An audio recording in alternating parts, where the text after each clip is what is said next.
Naririnig ko po, yung ating mga katunggali ay siguro ninenervyos po sila. Kasi kung ako man, kung tatakbo akong senador at wala ako dito sa grupong ito at titignan ko sila, naku, nenervyosin din po ako. Sasabihin ko, mahirap na laban ito. Masyadong magagaling itong katapat ko.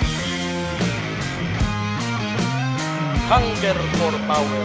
It will divide the nation. Pag tinitignan ko po, ako ay napakapalad. Dahil sinasabi ko, mukhang unang-una, napakalakas ng aming ticket.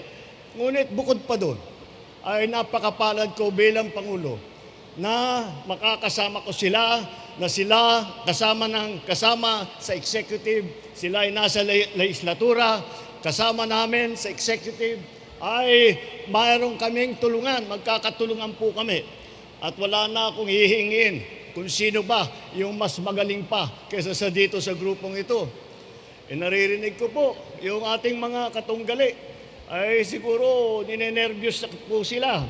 Kasi kung ako man, kung tatakbo akong senador at wala ako dito sa grupong ito at titignan ko sila, naku, nenervyosin din po ako. Sasabihin ko, mahirap na laban ito.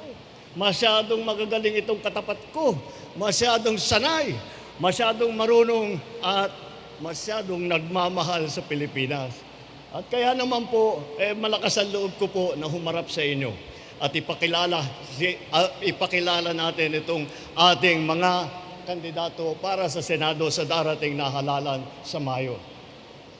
Alam niyo po, hindi po siguro na kagaya po ng aking nasabi, na nakita po ninyo kung ano yung kanila, narinig na po ninyo, kung ano kanilang mga plano, kung anong kanilang naranasan, at nakita naman ninyo ang mga record nila na napakahusay.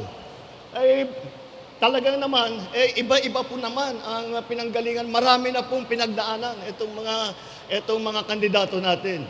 Mga kababayan, palagay ko naman na malinaw ang pinatutunguhan ng ating alyansa. Ito ay ang kaunlaran, hindi pag-aaway-away, hindi ang pang-aapi. Alam niyo po, kaya po kami, sinasabi ko nga, siguro po, pagka yung mga ibang eleksyon, ibang kampanya, makita niyo po lahat ng mga kandidato, pare-parehong suot na kulay. Kami, iba-iba yung kulay namin. Bakit? Tignan niyo po. Dahil sila ay isinantabi nila ang politika. Sinantabi nila na ang kanilang sarili na political ambition, political party, at sinantabi nila upang magkaisa lahat at magtulungan lahat para maging matibay, maganda ang kanilang performance pagdating nila sa Senado. Kailangan po natin sa napaka-komplikadong panahon na ito ay ang mga solusyon. Hindi po natin kailangan yung mga maiinit at maanghang na salita na wala namang kinalaman para sa kabubuti ng ating lipunan, sa ikabubuti ng ating kabuhayan. Ang mga kandidato ng alyansa ay kasama natin sa pagtataguyod ng interes at kapakanan ng bawat isang Pilipino.